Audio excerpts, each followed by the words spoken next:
Hello everyone, this is Daita Sergi, Programs Coordinator with AASHE, and I will be the moderator of today's webinar. It is my pleasure to welcome you all. As many of you know, AASHE's mission is to inspire and catalyze higher education to lead the global sustainability transformation. We provide an expansive collection of online resources, networking,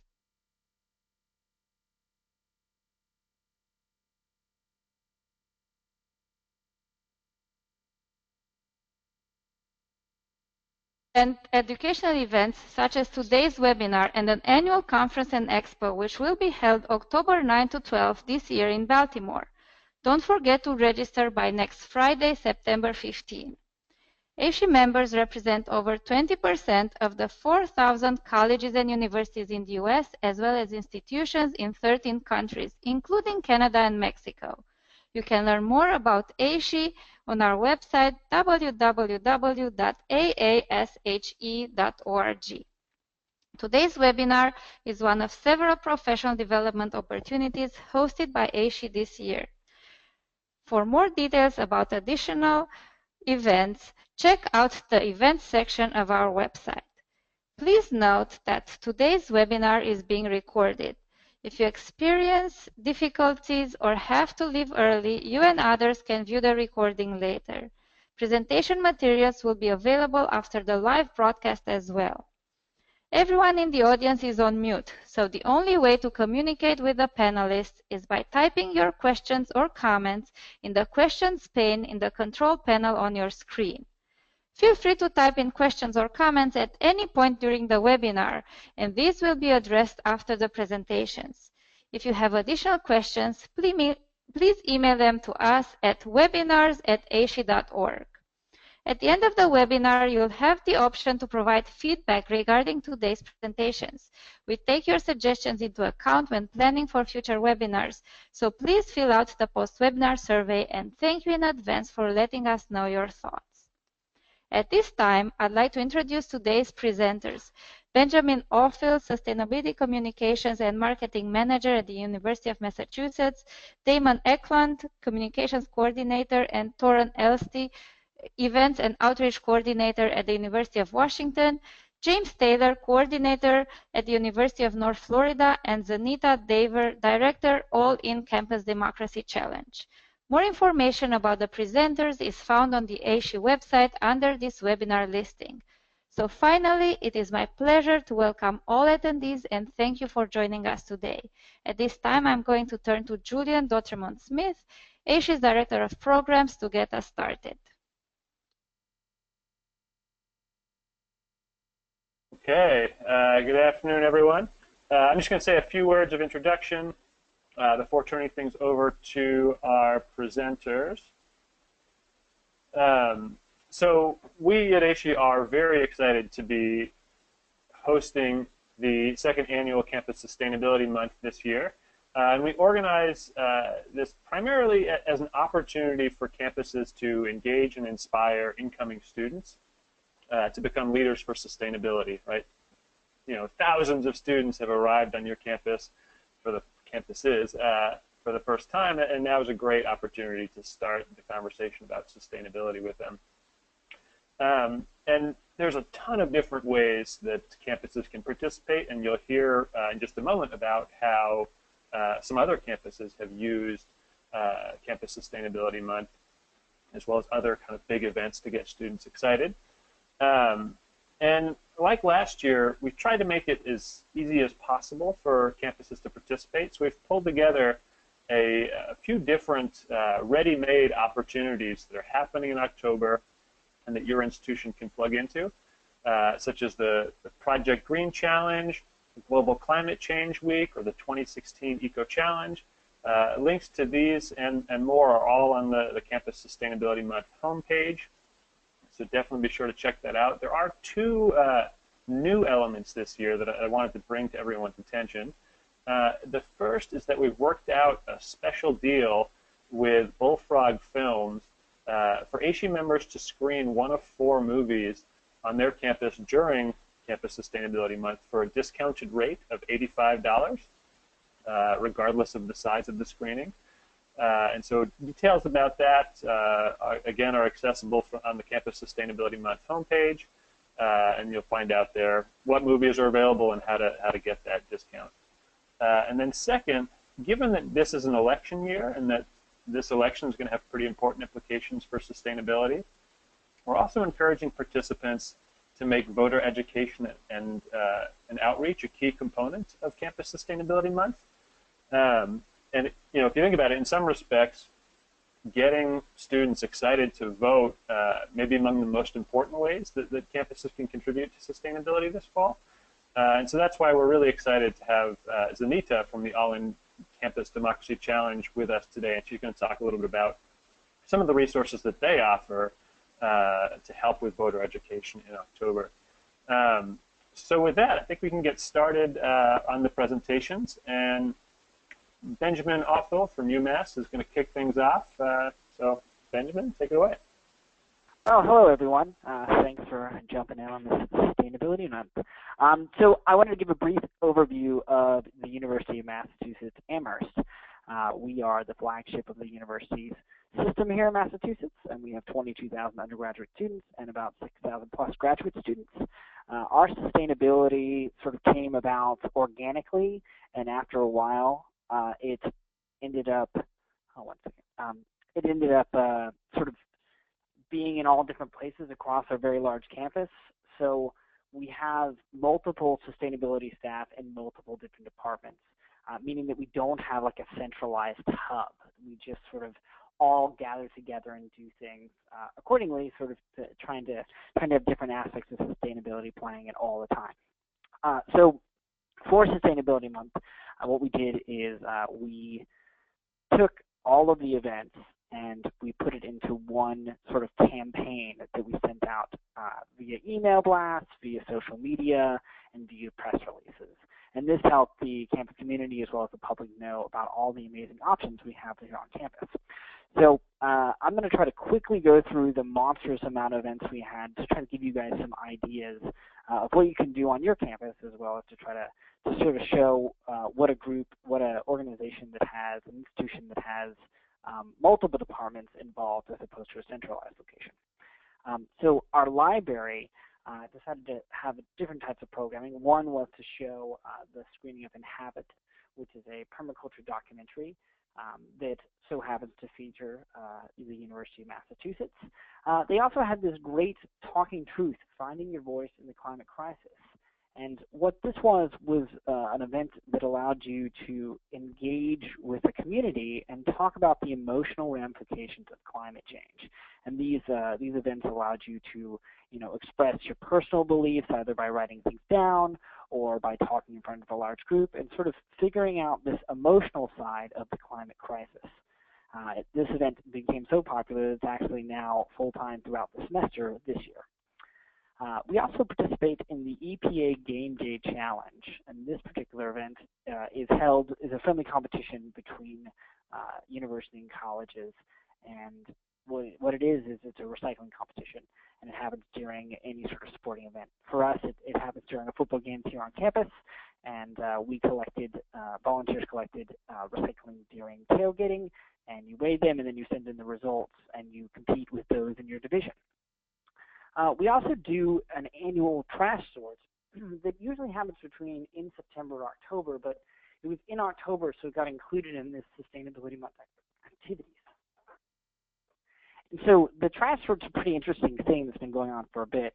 What it is that students take actual waste from our resident halls and put it out in the public to show the contamination of recycling that happens when people are recycling. And what we did is these students are actually, they put it in the center of campus, and they're digging through in these really cool hazmat suits, and it has this very impactful way of saying, that waste is being put in the wrong bins. We also brought in a woman named Amy Finlayson, who is a project manager for the Division of Capital Asset Management and Maintenance for the state of Massachusetts. She came by and talked about the idea of large-scale passive house. And if you aren't familiar with passive house, it's an energy-efficient way of building structures. And these particular passive house use little energy for heating and cooling. And what was most unique about bringing this particular individual is that Amy is the representative, it works for the state, and she wants to do passive house on a large scale, which really hasn't been done yet in the United States. So it was really good to sort of hear what is possible from a person who lives in, who works in the commercial and big structure industry. We also had students who did a sustainability Halloween costume sale. What they did is they took donated clothes and they created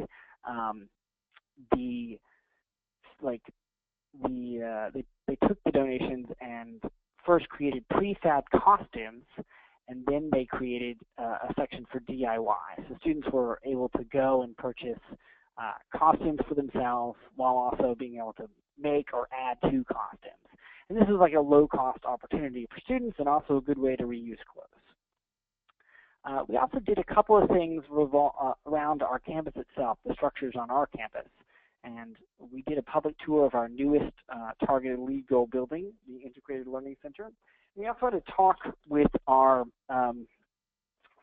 campus, one of our senior campus planner, discuss what commitments we've made in terms of sustainability for design and construction.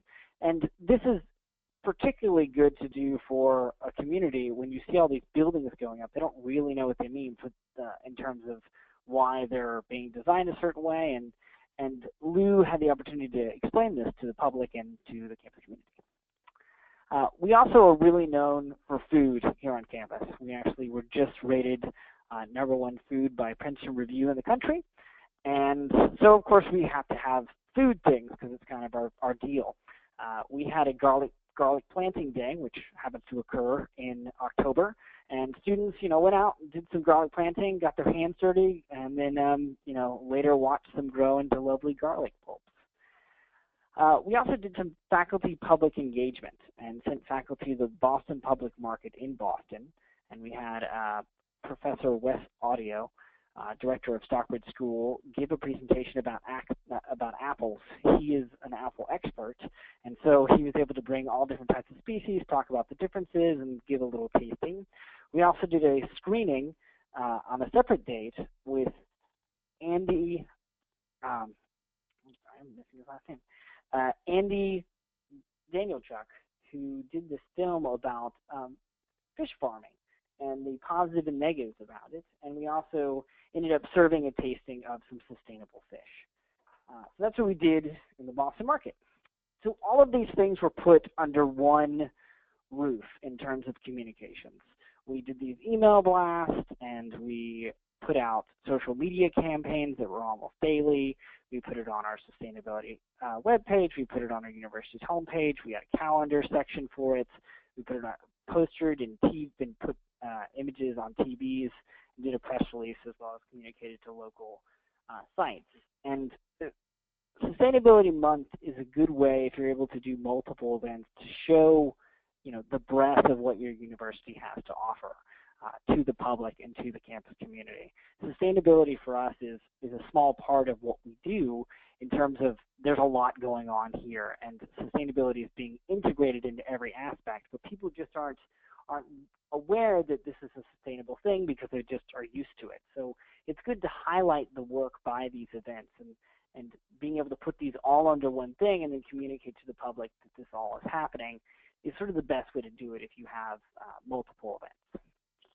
So I have covered most of everything that I need to cover for now, but I'd love to hear your questions if you have any more, if you have any at the end. And right now I'll pass it on to Damien and Torin of the University of Washington.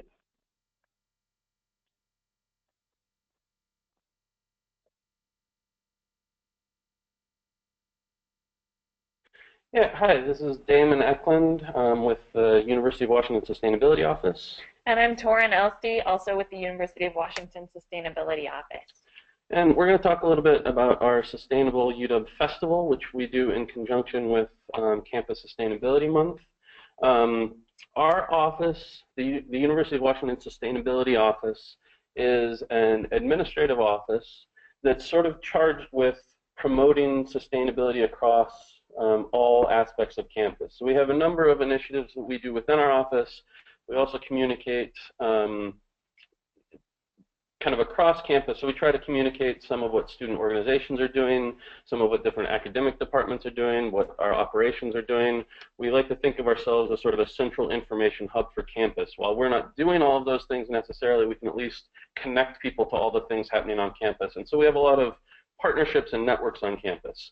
And our Sustainable UW Festival is one of the ways we both strengthen those and sort of inform people on campus about those.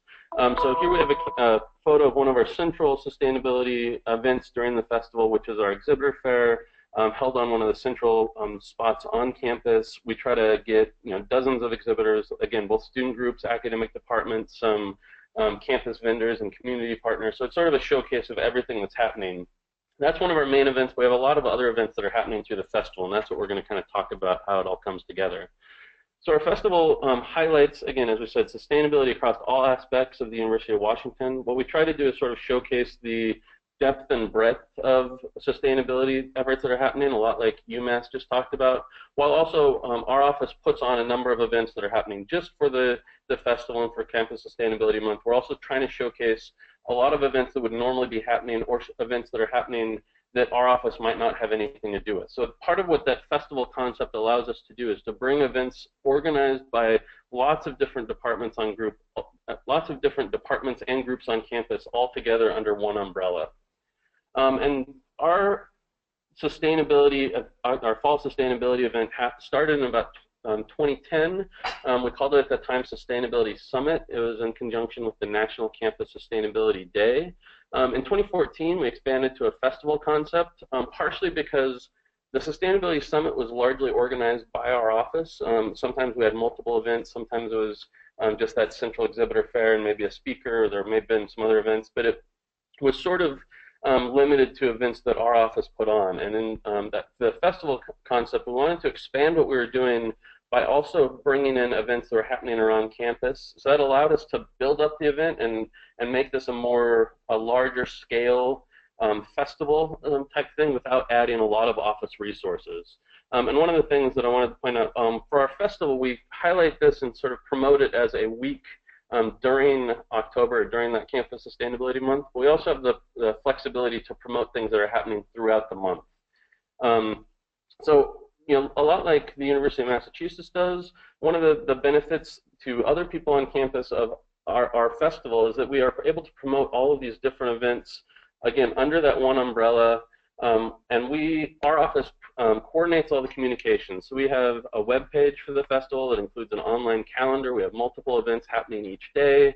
We have print posters. And of the events that are happening, we try to bring in a lot of events that would be happening anyway. So things like academic lecture series or seminar series that are open to the public that might have an environmental or sustainability aspect to them. They're not put on specifically for Campus Sustainability Month. They're put on for the classes, but we want to highlight what's happening, and so we'll pull in the lecture or seminar that might be happening that week and say that that's a festival event. And part of what we want to do with this festival is to showcase all the things that are happening and give people this idea that this is not just happening during this 1 week. It's happening throughout the year. And so that's part of what we want to get across is, yes, there's a lot of events we put on specifically for this festival, but again, this is happening throughout the year and it's happening across campus. So we want to show that this is, sustainability is throughout the University of Washington, and this is just a slice of it. So here's just some idea of some of the different groups that we've brought on over the last few years. These are groups, student groups, academic colleges and schools, operations groups on campus. And again, some of these are just groups that have put on events or done events in conjunction with the festival. Some of them have actually sponsored and given some money to help put these on. We try to get as many internal sponsors as possible just to showcase that this is a cross-campus effort and not just our office, not just limited to UW Sustainability. We also have a lot of off-campus sponsors that we've been able to get the last few years. For example, Boeing, Starbucks, and Coke all have a fairly good relationship with the University of Washington, and we've been able to leverage that where they've put up some money to help us put on the event logistics and pay for some of the necessary aspects of this, such as renting space and renting tents and things like that for some of these events. So we have a mixture of events that are kind of large scale and do require some sponsorship, but a lot of the events we put on are fairly low level, and without those kind of main key events, there isn't a whole lot of resources, but we do have some key events that take up some resources and require sponsorship. And while we're doing promotion, one of the things that we found has been really helpful is that we've had a student graphic design position in our office for the last few years, and having a graphic designer allows us to take these different events and create some, even just graphics that we'll put online or for a Facebook event or whatever. It allows us to create graphics that are exciting and can get people excited and also be consistent across the event. So that's been one thing that's been really helpful to us, and we're also able to provide some resources to campus partners for them to share on social media or for them to sort of use as templates if they want to make their own events flyers. So that's one of the ways, again, that we're trying to make this kind of a consistent promotion, so it showcases that the University of Washington has this consistency of sustainability and that it's sustainability is important, even as it's happening across many different departments and many different areas of campus. So I'm going to talk about a couple different events that we have during the festival week, and then also a little bit about the planning process as well and kind of how we like to include our campus partners. So two of our major events during the year are obviously our Sustainable UW Festival, which is in October during Campus Sustainability Month. And then the second one is Earth Day, which happens on Earth Day. So the purpose of these events is to highlight sustainability efforts around campus. And the Sustainable UW Festival happens all week, whereas Earth Day just happens for the one day. So then these are a couple pictures of how we highlight campus partners. This is from our Sustainable UW Festival exhibitor fair last year. And we invite, people from campus, transportation services, student groups, UW Recycling, outside vendors as well to kind of come and showcase their sustainability efforts as well. So two of our other events that we have, and this kind of is how we connect with the students around campus. So we like to connect with our Campus Sustainability Fund. They're actually run out of our office, so we have kind of a nice way that we can connect with them. So we have, last year they had a poster session where they, people walked around and kind of were able to look at the different projects that were funded by the Campus Sustainability Fund. And then they also helped with our Sustainability Careers Meet and Greet, where we have people from government, nonprofit, and then local, like business, come and talk about sort of their career path and how they got to where they are. And then this year, we're very excited to have a faculty portion of that as well. So someone in academics that can talk about how they got into a career in academics.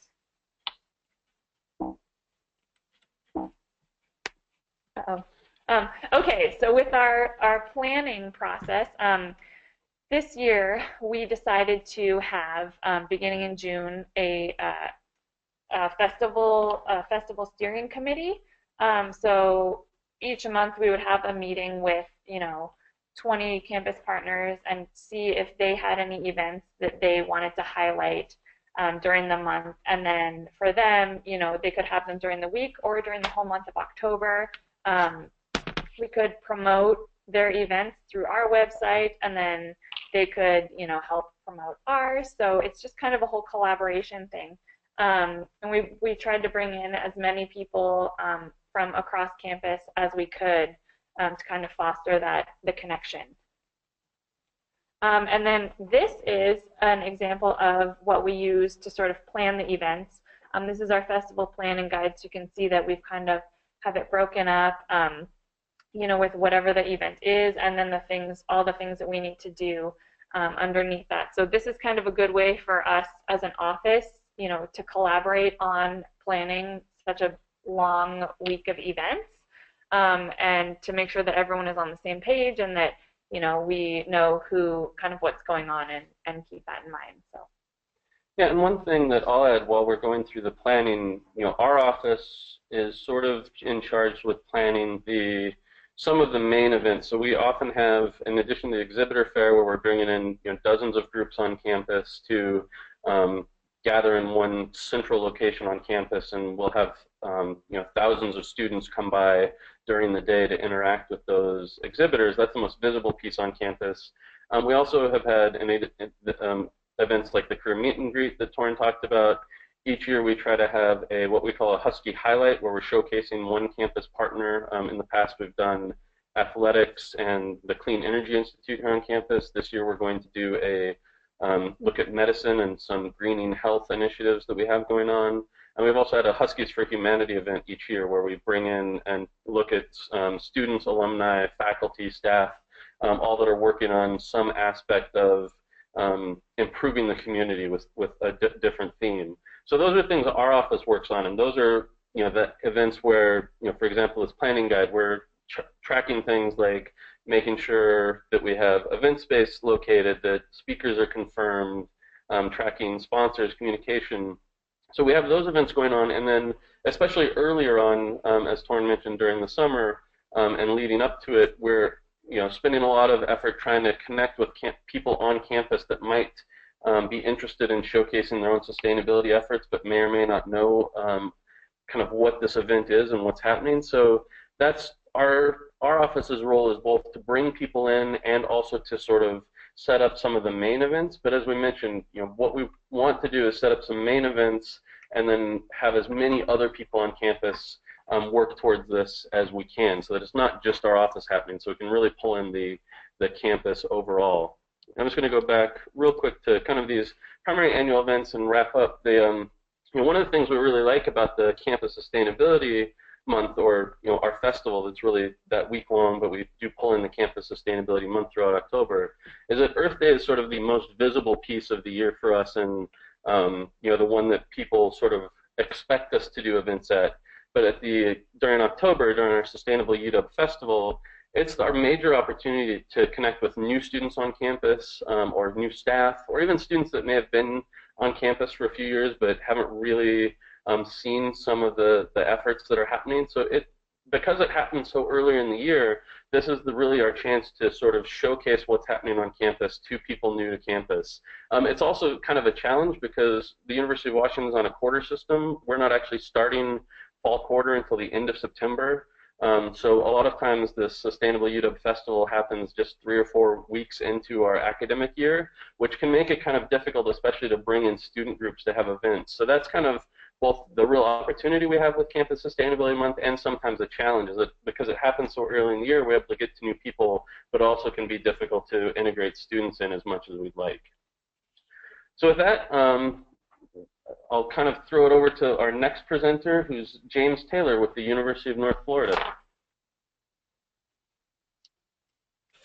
Hey there. So I'm James Taylor. Let me just pull up my slides here. From the University of North Florida in Jacksonville. I'm the coordinator at the Environmental Center. We're an academic department, which is a little different than some of the other speakers. But I also chair the Sustainability Committee, which is a group of folks from all sectors of campus, so operations, academics, student affairs, and some administration. It's a really good group. They're more advisory in nature, so they don't really get into the nitty-gritty of a lot of planning, but they definitely help and get their departments to help as well. So like I said, we're in Jacksonville. We're a newer school, established in '72. We're small compared to most schools in Florida, especially public universities. Only about 16,000 students. Really focused on undergraduate education. That's our big thing. We have a small graduate program, but most all of our students are undergraduate. We have a beautiful campus, 13 lead buildings. We have a nature preserve where students can check out gear that they can use on or off campus. Lots of walking paths, nature trails, all kinds of good stuff like that. As I said, our center is about 10 years old. We're real interdisciplinary, so we serve all students. We have 5 different colleges, we serve all of them, and faculty. Really focused on developing research and educational opportunities, both curricular and co-curricular. So we work with faculty in the classroom, but then organize a lot of our own programs outside the classroom. We're very involved with campus sustainability. We're somewhat the sustainability office. mostly because we lack one elsewhere, but we've kind of assumed the role, and it works out well for us. We run into some issues when we really want to do things up in the operation and administration sphere, but we have a lot of good connections that relationships are real well in those areas. The big way we do most of our work is our office is very small. It's really just, until this year, it was just me, and we just hired our second coordinator, which was really a great addition to the office. But we focus primarily on hiring students as project leaders, and we really have different areas where they work. They don't all work on sustainability or even on campus. We're very community focused. But a lot of the students do work on campus and work on projects, and so a lot of what we do is centered around those students and getting them to do their own projects. And we have some projects we try to keep going from year to year, but for the most part, we would like the students to design their own project because they just come out better in the end. The students are more interested and engaged, all of that. So, sustainability on campus, like I said, we don't have an office. We have a committee. It's pretty normal. Open meetings. We have a lot of different tasks, but I won't focus too much on that. We'll just skip to Campus Sustainability Month. So we actually, kind of our history of this really starts back in 2006 when we started doing a waste audit on our campus, very similar to the one we heard from University of Massachusetts. It's a public thing. We pull out about 1,000 pounds of trash from around campus, put it out in the public area. We used to do it on the green, which is right in the middle of campus, but we've moved it kind of away from that since there's some other places on campus that are better for it. But that's basically the idea. We have over 100 volunteers every year. We incorporate a festival, so a lot of vendors, and that's been really great. And so we started growing out of that, trying to incorporate other events. So we started doing a Campus Sustainability Week in 2013, and I'm actually surprised to hear some of the other people that do it in a week because it drove our office crazy to try to get multiple events in 1 week. It was really tough to do. So we decided to start switching to Campus Sustainability Month, which I think also kind of went in line with the campaign that AASHE has been pushing. So we were a little ahead of the curve trying to expand it, but when they did a month, we said, that sounds way better. And it has worked out better. So we viewed it as a way to engage students, faculty, and staff, which is always a tricky thing to do. We're a very commuter-heavy school, so only about 3,000 students live on campus. In fact, until about 2 years ago, students didn't ever have to live on campus. Now our freshmen are required to. So that's been a big change. But before that, it was always hard to get students to engage with activities on campus. So we view this as a fun way to do that. Plus, we can promote our efforts of sustainability on campus, and then also inform the inform those students, faculty, and staff about what's happening in the community and also globally. So we kind of take it from campus, but also try to connect it to the real world as well. Some activities we've done over the past few years, they vary, but Garbage on the Green is our big one that we've historically done. We're actually kind of transitioning to not do that this year, and I'll talk a little bit about that in a second. We've also done alternative transportation days where we get bike riders, and we don't organize too much heavily, but we kind of promote a lot of alternative transportation. So take the bus or ride your bike to campus, and then maybe we'll do a bike ride around campus, but we've never really organized a big, massive push to do like a bike to work day and organize that kind of stuff. It's just more promoting people as an option. One cool event that we've done that actually isn't in October, but I wanted to mention it because it is certainly something other schools could pick up on, is the Recycling Bin Design Competition. I actually kind of saw this at music festivals, particularly Coachella, and I became interested in it and brought it up to one of our student project leaders. He loved it, and he's involved with Greek life, and he thought this would be a really good thing to add to homecoming. And it's been a big hit. We've done it for 2 years now. Both years, we've only purchased 15 bins because they're fairly expensive. Both years, all 15 were painted. They varied in quality, but this was one of the really great ones the first year, done by a divestment club on campus, all about fossil fuels and climate change justice and things like that. So they're really great, and the idea is that these bins are used at events around campus throughout the year, so like tailgating or big concerts, those kind of events. And you know, the students that are in the Greek life and the clubs that make them see them, And the theory is they'll at least be a little bit more inclined to use them than just a typical brown or blue trash can. We also do plenty of cleanups on campus. We've also been doing yoga cleanups in the community, which are really popular.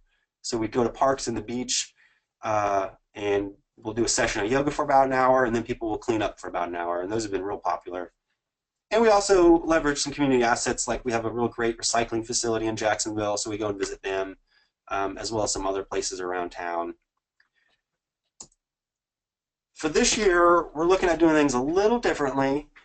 Past years, it was just kind of an accumulation of all the different types of events we've done over the years, like cleanups and tours. We'll show a movie. We always do the waste audit. But we really talked about doing something a little different this year. And we have a nature preserve on campus. We've always had the woods, but just 10 years ago, they actually dedicated it as a preserve, and so it's legally protected. And so we decided that this is the 10th anniversary, we should celebrate that.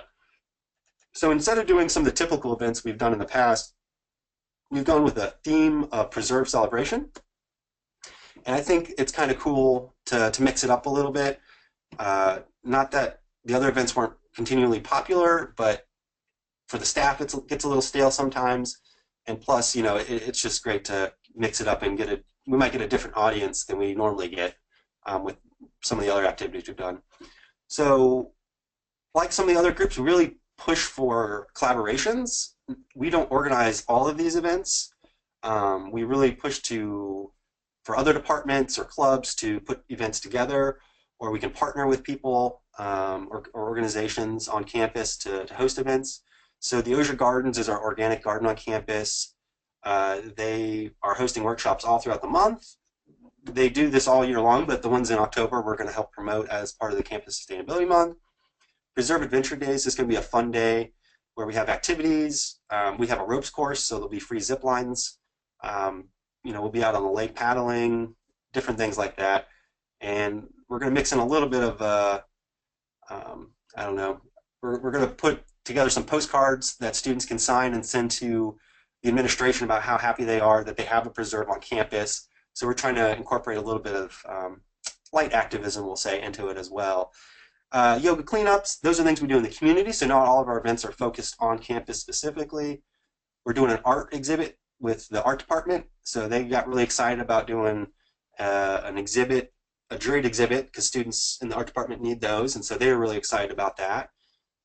We'll do a night hike and an insect bioblitz, and if you don't know what bioblitz is, it's basically a massive identification event. So we try to collect as many insects as possible, take photos, and then we can ID them, or actually keep the samples, and we'll actually ID them later. And part of what our department does is we've collected an inventory of all the flora and fauna out in the preserve, and so this is something that helps us, but is also fun to people, particularly the night hike. I think will be fun. We're also going to dedicate a birdhouse to a faculty who passed away a few years ago, who was very instrumental in helping cut the trails that are out in the preserve, as well as trying to protect the preserve. And he was an ornithologist, so he loved birds, and passed away a few years ago, so we're going to dedicate something to him as well. So that's an idea of what we're doing, and we're continually planning. Actually, we just got contacted by housing that they are interested in doing a Halloween event similar to what the other university was talking about, with costumes, upcycled costumes and things like that. And so, people are always coming to us with ideas, and really a big part of what we do is try to package them and promote them, and that seems to be a theme with all the presenters today. So I just have a couple keys to success. I didn't really put too much here, but if you have questions, certainly I think we'll all be glad to answer them. Space out your events for your own sanity. I really struggled when we did it in a week. It was a lot of work, especially if you plan a lot of the events yourself. It was just a lot. And I actually find it's better because there's so much going on campus all the time that if you space it out a little bit more, I think you're more likely to get a more diverse audience. Because if there's other things going on that week that you plan all your events, you're not going to get any attendees, or you're just going to get the few people that show up to things all the time. Collaborations can be very beneficial. I've also learned they can be very stressful, so choose wisely. Don't get involved in too many different things. Try to really get other people to do a lot of the work if they're going to bring ideas to you. I've also found variety is really important. We really have a problem with preaching to the choir. So we'll host an event and the same 20 or 30 students will show up to all of them. And so we find that if we really do a variety of things, like this year, for instance, we're hosting an art show, but also a biology centered event with the Bio Blitz. We're also doing yoga cleanup, so we'll get some of the health students that are interested in that sort of thing. And we have some other events that, different students will appeal to different students. And I think that's really important as well, especially since a big part of this is getting the message out. So variety is really important to me. Get help promoting the events. Use your PR office, your marketing offices. Like some of the other presenters, we put this on our website, so we're cross-promoting for folks in other departments. We do posters and electronic signs. We get the university to put it on the homepage, use a lot of social media, a lot of emails. And then you have to make it fun. One thing we found, and this isn't necessarily something that will work for everybody, but we found that a lot of people didn't enjoy just the standard presentations. We still do some of those. And so we really focus on trying to be a little bit more active and programming focused. I know, especially since I'm in the academic world, programming can sometimes be a bad word, but I think as long as you can blend the two really well, it works out great. But they have to be fun for people to show up. That's something I've learned. And there's nothing worse than putting together a big event and only 2 or 3 people showing up. That's always no fun. So that's all I have. I have some links here. I believe you all get the slides for some different things, our social media, our website, our preserve inventory if you're interested in that. And yeah, so we'll pass it on to the next speaker, who is Zanita Daver. She's the director of All In from the Campus Democracy Challenge. Hello, everybody. I'm going to take a few seconds to just get my presentation up. Hopefully you can all see that. I want to thank AASHE for inviting me to join this webinar. I'm going to switch gears a little bit. As you may know, there's a big presidential election coming up in a few months, and this project that I am launching is to increase democratic engagement in terms of this election and also future elections. The All-In Campus Democracy Challenge is actually a part of an organization called Civic Nation. Some of you may be familiar with projects such as It's on Us, which is a initiative that Vice President Biden supports on preventing sexual assault on college campuses.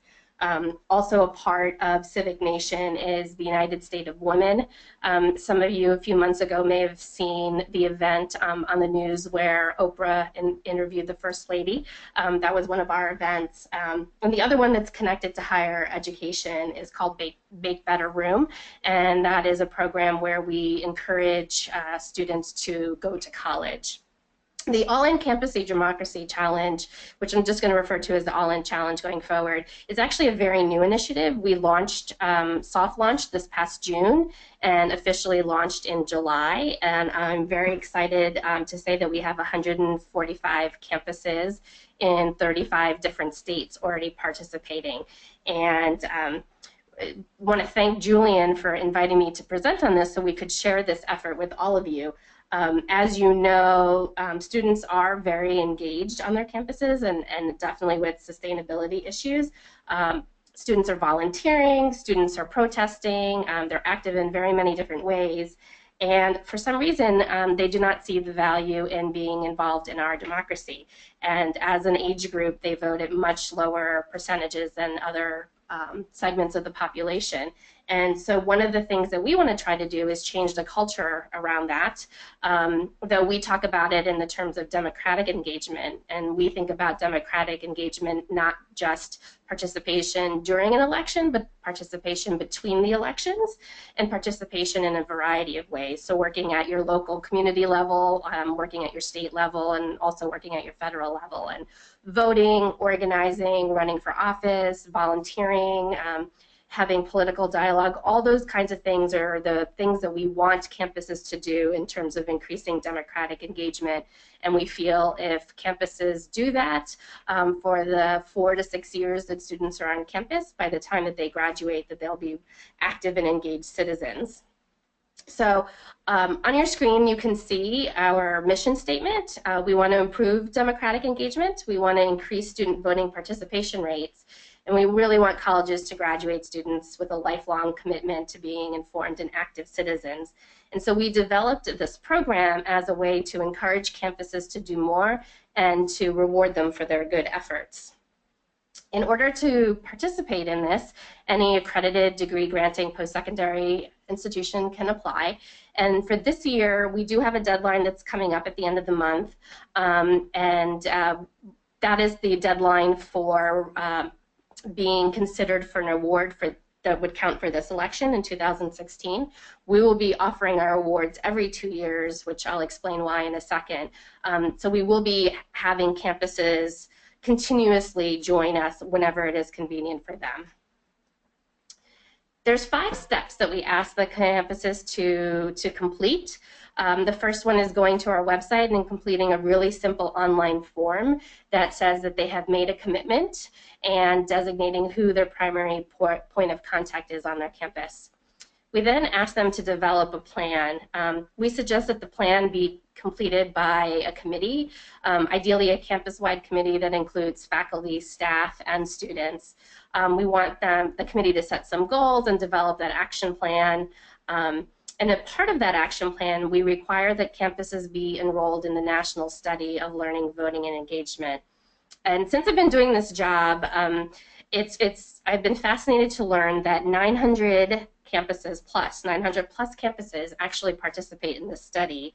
And the majority of folks that I talk to on college campuses don't realize that their campus is actually a part of this study. And it's done by Tufts University, and it gives each campus an overall picture of how active their students are in elections. So it will give you who's not in aggregate, who's registered, how many students have voted. It gives you the breakdown by demographics, so by gender, by age, by race and ethnicity, by college major, all sorts of things. And it really gives you an idea of where the holes are on your campus, where students are not participating, and it shows you where students really are participating. And so if you want to increase your overall rates, you can use that data from the study and set some goals for your campus to do more work.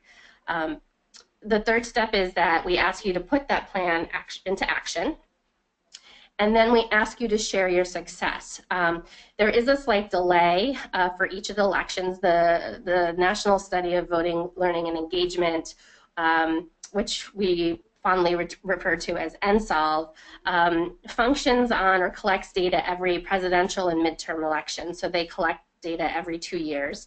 Campuses provide permission to the National Clearinghouse to share their data, and there is a national database that has all of the information across the country from all the different secretaries of states of who's voted. And what's awesome about this process is that it doesn't matter where your students have voted. So if they vote out of state, if they vote absentee, they do mail, they do early, however they vote, if they reside in your state and vote in an election for another state, it's all captured, all in one place.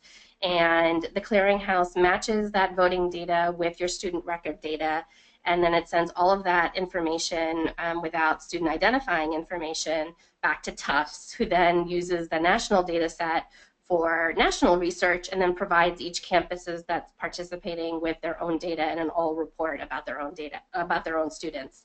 And so then we're going to be asking campuses to share their reports and their data with us. And then we're going to be recognizing them, presenting them with seals and with awards. You can see on this screen we have 5 different seals, starting with bronze and going up to platinum. Campuses that get a minimum of 50% of their students participating will get the bronze award, and then it goes up by 10%. So a silver would be 60 to 69%, gold 70 to 79%, and platinum 80 to 89%. The national average currently for college students participating in a presidential election is about 47%. But there are over 300 campuses in the country who do have rates above 50%. Our incentive, part of the reason we're doing this program is we want campuses to know what their rates are, and then we want to work want them to work towards increasing those.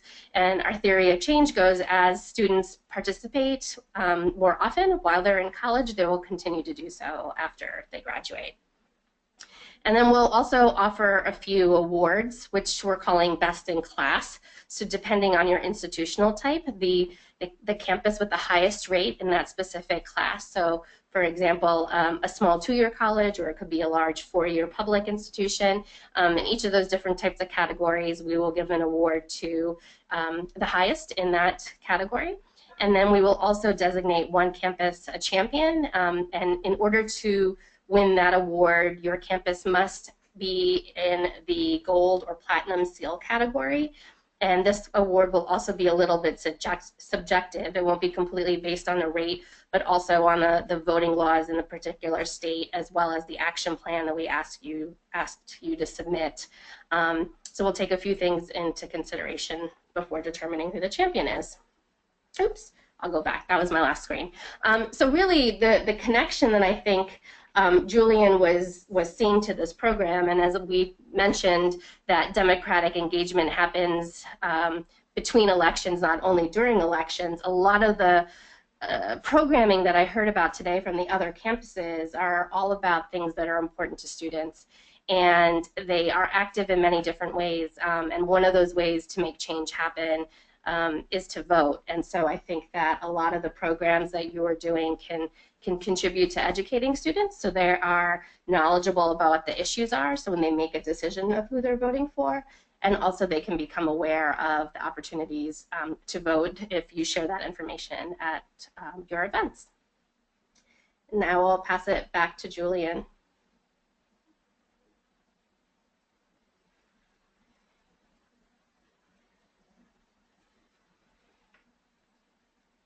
Okay, thanks, Anita. And yeah, so I want to start with just a big thank you to all of the presenters. I hope that everyone in the audience got some new ideas for how they might take advantage of Campus Sustainability Month on their campus, and that you're all excited to plan some amazing events in October, and hopefully including some voter outreach education, hopefully participating in the All-In Campus Democracy Challenge, as well as some of the other opportunities on the Campus Sustainability Month homepage. And it's a good segue. As a reminder, as you're working on your plans for what you're going to do over Campus Sustainability Month, please remember to share them with us via the website. There's a simple online form. It shouldn't take you more than a few minutes, and it helps us to track and report how campuses are participating. And for the same reason, as you're sharing your events on Facebook or Twitter or Instagram, we do have a hashtag. It's just hashtag Campus Sustainability Month. I know it's kind of long, but it is at least unique and very clear what it's talking about. So please try to use that, again, to help us track what's going on. So I saw a bunch of questions coming in, so I think we can go right to those. Becca? Thank you, Julian, and thank you to all of our presenters. We will now turn to our audience for questions, and I'd like to remind everyone that you can still send your questions via the questions pane on the GoToWebinar control panel. So we will start with the questions that we received for Benjamin from UMass. So at your university, how many people are working on the multiple events that are being launched during Sustainability Month? So each of our events are sometimes just individual students, sometimes a group of staff from a specific department. It varies wildly. I would say, like with things like the Game Day Challenge, that is a huge process. It is pushed through by students, but it requires, waste management team, athletics, university relations, campus engagement. It's an unbelievable amount. Smaller events, such as the trash sort, is very student driven, and so it's like 1 or 2 students then get volunteers to help them. And the same goes with like the Halloween costume sale. But it's very, because our campus is broken up in the way it is, usually one person very passionate who comes up with an idea and then uses either their staff or the help of students to get it done. Thank you, Benjamin. We will now turn to Damien and Toren. Who does the graphics for Sustainability Festival and other related events throughout the year? Yeah, so our office has a student graphic design position. We actually, a few years ago, brought in a student for kind of a temporary project for a graphic design outreach project, and realized that once we had someone in the office to do that, we have so much of what our office does is outreach, and because of that, we're generating a lot of different kind of materials, both digital and sometimes printed. That still is a way for us to reach new audiences to actually hang paper, unfortunately. But because we have so many, we just had so many needs that it became a priority of our office to actually have a part-time student in that position. So we always try to have a graphic design student working with our office. We've been very lucky with some of the students we've had. Our current student has been with us for almost 2 years, a little over a year and a half now. I think this is going to be her second festival that she's worked on, and so I think it works for us because it is. I don't think it's necessary to have successful events by any means, but it does help us because it gives us a chance to sort of stand out among all of the information that's being presented to students on campus. We have 45,000 students at the University of Washington, just a ton of different messages trying to get through to them, and having that kind of interesting design has been a good tool for us to kind of help cut through the clutter a little bit and just grab people's attention and hopefully get that message through to a wider audience. Thank you. And there was a follow-up question on this. How important do you think it is that all sustainability events are similarly branded with consistent graphics and logos? Does this just make us as sustainability staff feel better, or does it somehow advance education, understanding, and engagement? Yeah, I think that's a great question. Again, I think for us, I don't think by any means it's necessary to have that to have a successful event. I think there's ways that certainly you can do outreach without having fancy graphics or consistency branding. For us though, it's been something that we've decided has helped us, partially, as I said, just to kind of have some more professional feeling. Even though it's a student, it's very professional feeling design. And also that consistency helps when we're trying to bring in campus partners to put on events. It helps us pitch to them to show that we're going to help promote them in a way that feels like we're providing an effort for them. We're providing something that we believe helps to cut through that clutter. We found that our campus partners really appreciate having that support and having that kind of messaging. And I think it does help with engagement a little bit, both from that perspective, just that kind of visually appealing perspective, but also to show that this is something that's not just happening in our office, that it's a university-wide priority to advance sustainability. And even though there's a lot of different departments, groups, organizations that have a hand in that, that it is a consistent value of the university. So I think that's part of where some of that consistency helps. Again, certainly if that's not a resource that you have, and I know a lot of people don't, they're certainly not necessary to have successful events, but I think it does help us in a couple of different ways, and I think it does help not just make us feel good because we have something pretty to show, but actually helps us connect with some of the people that we want to connect with and helps us get our message across more easily. Thank you, Damon. I'll turn to James now from UNF. How many hours do students work as project leaders? So the project leaders really vary, and I can see a lot of the questions were about the project leaders for me. So they work on average 5 hours a week. That really varies on the project, but that's kind of where we start them off at. And they are paid. We've done things with volunteers and different things like that and for credit, but we found that these paid positions are really the best bang that we can get for our buck, so to speak. And so that really limits the amount of hours. We'd love to give them more like 10, maybe 15, but that just doubles the cost, so it's tough for us. Thank you. And how many student interns per year and how many projects is each student responsible for? And are these projects new or a continuation of an ongoing project? So the number of interns per year really varies. As I already said, we pay our students, and all of that money comes from external grants and gifts. So it really just depends on how well we do our job of fundraising and grant writing. Right now we have 15 in the office, which is kind of right where we want to be. We'd like to grow, but we need more staff to oversee them, because right now, between the 2 staff members and we have a faculty director, we really kind of split the students up, and there's a lot of demand for our time with them, and we want to be able to give it to them. So that's right where we're at right now, about 15. As far as the continuation of the project, so each student's really responsible for one project. We've had some scenarios where a student had double role, so we give them more hours and they do more projects, but we're not crazy about that, because really what happens is one project gets done better than the other projects. So we really try to get them to focus on one project, but one project could include multiple different things.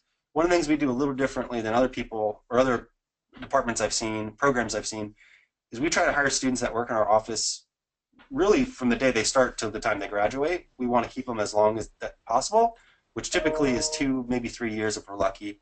And so over those 2 or 3 years, the student could be doing a waste reduction project, but over those 3 years they could do a waste audit, and then they could do educational programming, and then they could do like a reusable bag campaign. So they can do multiple different things over that 2 or 3 years we have them working. And then most of the students work on new projects. We only have about 3 or 4 projects we really try to continue year to year. But as projects, and those are like our most successful projects that we've really, there's a funding model for it, so we have a donor or a grant, or we even do some programs where students have to participate or pay to participate.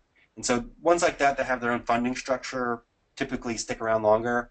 But we would like to have more of those continued projects, because it's a lot easier to continue a project than it is to start one from scratch. Thank you, James. And there was also a question about your waste audit, if you're using any community members. Sure. Our waste audit, I think, is a little different than the other one we heard about. We do a fairly large one. I've never seen a larger one done, where we collect waste from 4 or 5 different buildings, and we have about 100 to 120 volunteers sort through the waste, and it's pretty much an all-day thing. Most of the volunteers, probably 80% of them, 90% of them, are students. And I'll tell you right now, the best way to get students to dig through garbage is to have faculty offer extra credit. It's sometimes a little tough.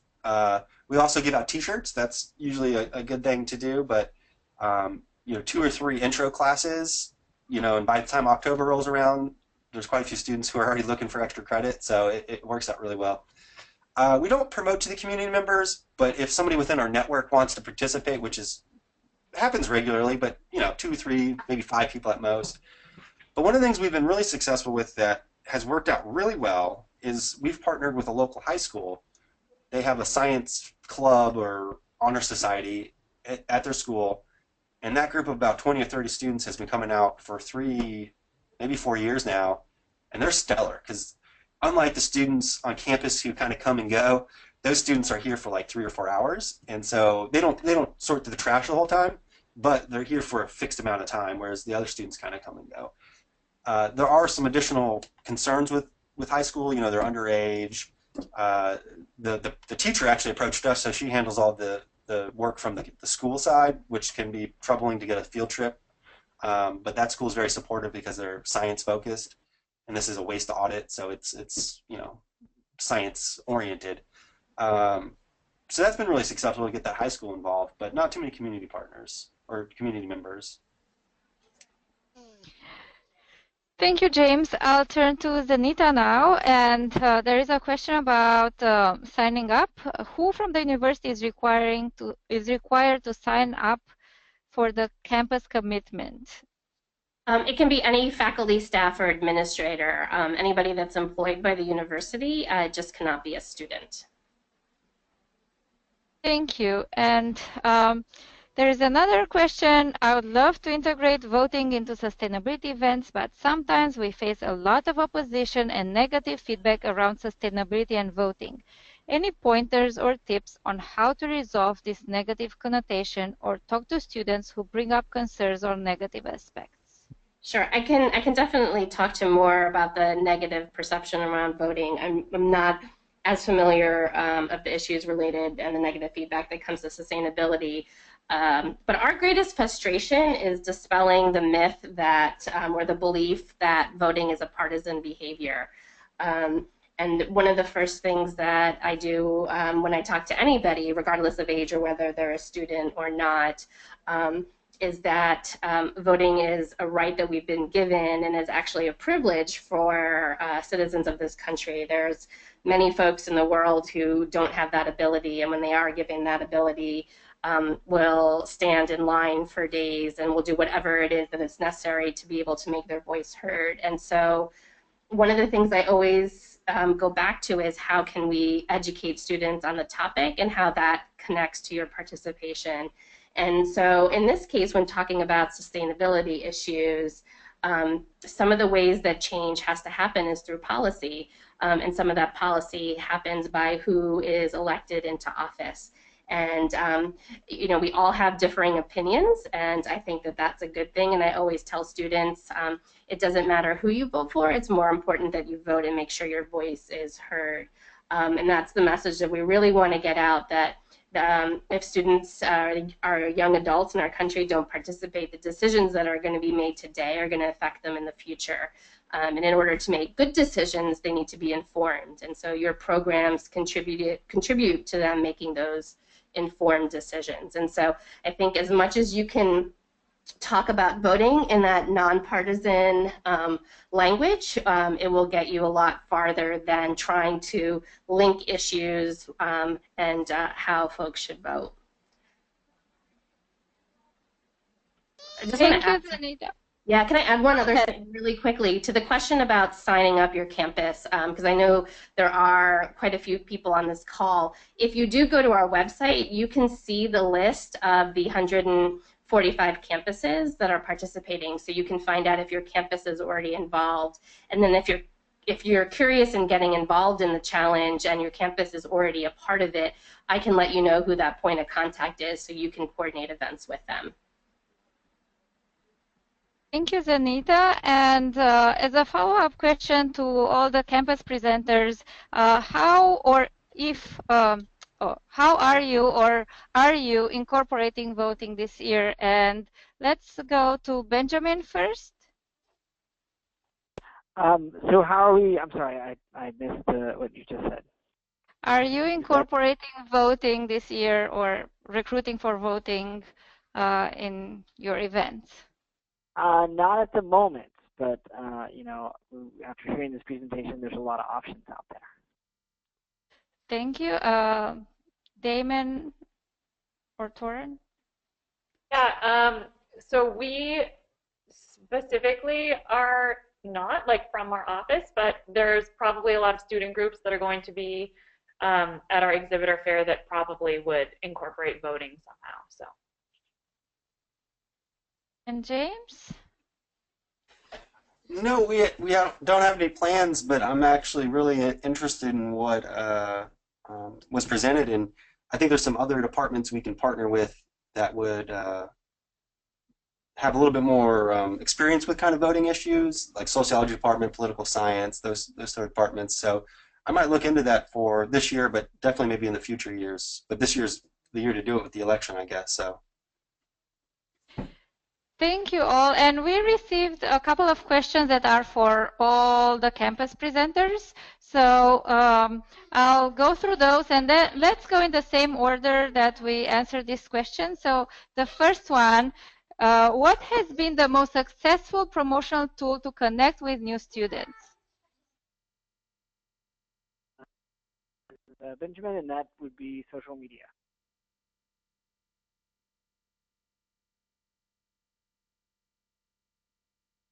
So for us, this is Corin from UW. For us, I would probably say our Dog Days event that happens it's an event for first-year students. So we do a lot of festival promotion then. Yeah, that happens. It's not quite part of the festival, but it happens sort of the first weekend students come to campus. So we have a table for that and provide outreach and hand out information both on our office and the festival. And then just in general, anything that kind of gets you in a high traffic area where there's a lot of student traffic has worked for us, and that also helps us get past that idea of only the students who are already involved seeing things. It's just making sure that we're at a high traffic area on campus and visible. This is James from UNF. I kind of have a couple. Social media definitely works. I found that emails, you don't get a high percentage of return from emails, but a lot of people do get information from emails. But I think the single thing that's always worked best for us, particularly with younger students, or at least students who are newer to the university, is one-on-one connections. And I know that's the toughest thing, but we do a lot of class presentations. So when we do our big waste audit, we would go around to as many classes as we can, take 5 minutes, kind of tell people about it, get their email addresses. And that was really, really productive. And we do that for other things as well. We have tabling events on campus.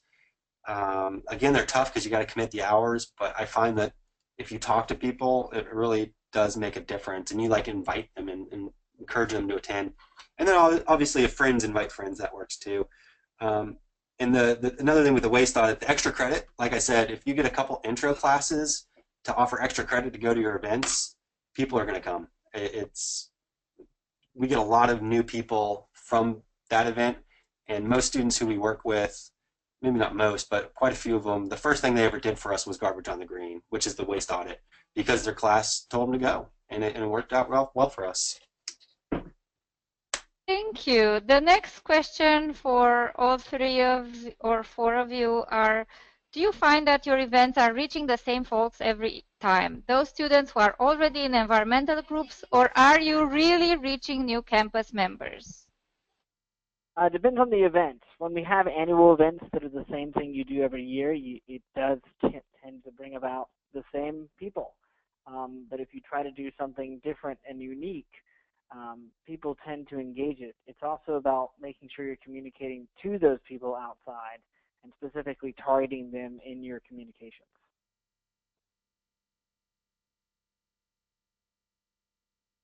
We also find that when we connect with other partners around campus, that's a really good way for us to engage with new students as well. And then also just the location of our events. If we have an event in a central location, like out on Red Square, obviously, just we're going to get people interested in the event that are just walking by. James from UNF. Yeah, I think that's a problem we always deal with. I find, and there's nothing wrong with these types of events because we certainly do them all the time, but I find things that like movies, lectures, very topical oriented activities, unless you have a really great speaker, that somebody's definitely going to come see just because it's somebody famous. It's tough to get people outside the norm. Mixing it up with, like I was saying, like the yoga cleanups, those have been a real big hit. We get a lot of different people. We do some hikes and that kind of thing. That's always been really good. But the trick is always to incorporate some of the educational material into those fun events, because you don't want to just completely give up on the purpose of what we're doing just to get other people to come. But yeah, I think it's all about mixing it up, doing some different things, and really collaborating with different departments and clubs, Greek life, that kind of thing. The more you can reach out to other groups, the better, I think. Thank you. And question that is related to that is, do you struggle with participation at your events? How do you assuage that?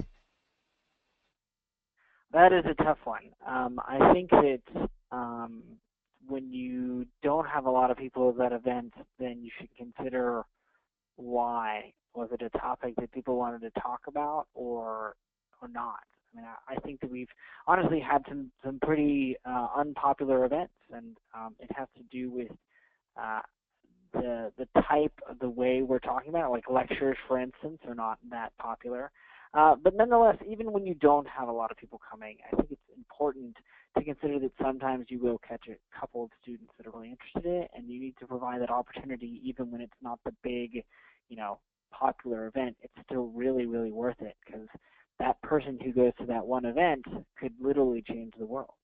So I'd say that it's worth it, but if you want to talk about the investment, then you have to go with something that's a little more popular and timely. So it's a little tough.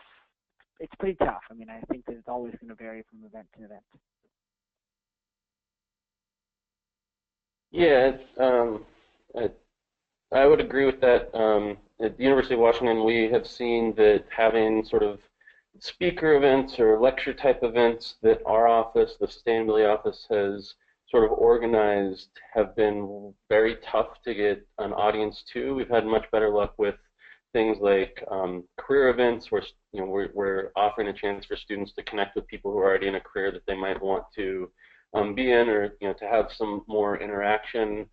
Certainly the kind of exhibitor fair or tabling events that are in a visible spot, students are interested in kind of seeing what's going on and learning more. Just there's a wide variety of things. But for speakers, lectures, one of the things we've been trying to do is again, like as Torrin mentioned with the last one, is partnering with other departments on campus. So for example, this year I mentioned we're doing a Husky highlight with the Greening Health Sciences and sort of the medical department, and having them on board and kind of letting them take part of the lead in promotion and getting it up to their people.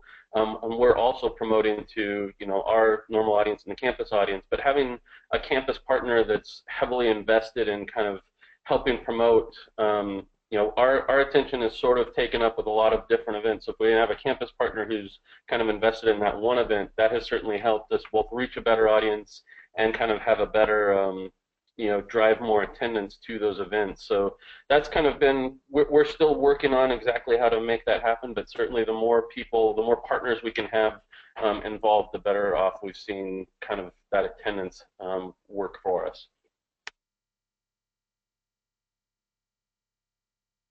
Yeah, I think we could all probably agree, participation, both in getting people there, but also making the event, fun and interactive is always tough. Other than things I think I've said and others, some different fun events. One thing I found, particularly with like these lecture type activities, is a lot of times students, there's always one or two students that aren't afraid, but most students are very afraid to kind of engage in that conversation, at least until it gets going. And so something we've done when we do other types of events like a yoga cleanup or or hike is I'll try to approach students in smaller groups when they're in their kind of friend circles, and kind of, so a set of friends might be picking up trash over here. I'll kind of engage with them for a little bit, ask them a few questions, and maybe start talking about some more real issues. And then before we all leave, maybe then have a conversation. So it's tough. I don't think there's any perfect answer, but I think just trying to keep things light and not too serious all the time, especially if it's an undergraduate crowd, freshmen, sophomores, approach them kind of like scared squirrels. Just ease into it a little bit with them. Thank you all. And another question is, do you each have green revolving funds on your campus? If so, do they help fund the larger events, not including UW sponsors of Coke and Boeing during the month? Yes, we do have a fund. They, in some ways, may help this, but a lot of the time it's just separate budgets. At UW, even though we've gotten some of those corporate sponsors, we do have the Campus Sustainability Fund as a student green fund funded by student fees. It has a student committee determining funding, and they have helped. They've both helped sponsor some of our events in the past, and also just helped organize events, and we work fairly closely with them. But honestly, in the last few years, especially, being able to sort of leverage some corporate sponsorships has been really helpful. I know we've gotten some questions from students and others sort of about the visibility of having some of these corporate sponsors involved in sustainability, but these are corporations that are working with our university, and we'll want to highlight some of the things that they are doing and some of the things that we can kind of help work to make all these aspects sustainable. So we don't have one at UNF. I want one. Haven't told anybody else yet, but I'm trying to approach a president, so a little sneak peek there for you all. But I'm gonna try to work with them because I think it is a good model, not only for programming but other projects as well. And right now, really all we do is somewhat similar to UW, which is singular sponsors, generally campus vendors, Pepsi, our waste hauler, the bookstore, different things like that. But I would love to have a fund that could help fund things like that. Thank you all.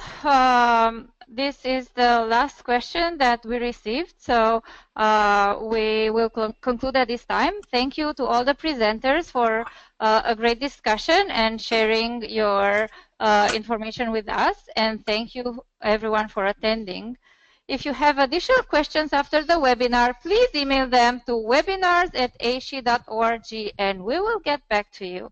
Also, the recording and presentation materials will be available on the AASHE website, likely starting tomorrow, and the schedule of future AASHE events can be found there as well. I hope to see all of you at the AASHE conference in about a month. And before we conclude, I would also like to remind you to please fill out the post-webinar survey, which will show up on your screen once the webinar ends. We take your feedback into account when planning for the future webinars, so thank you for letting us know your thoughts, and have a good day, everyone.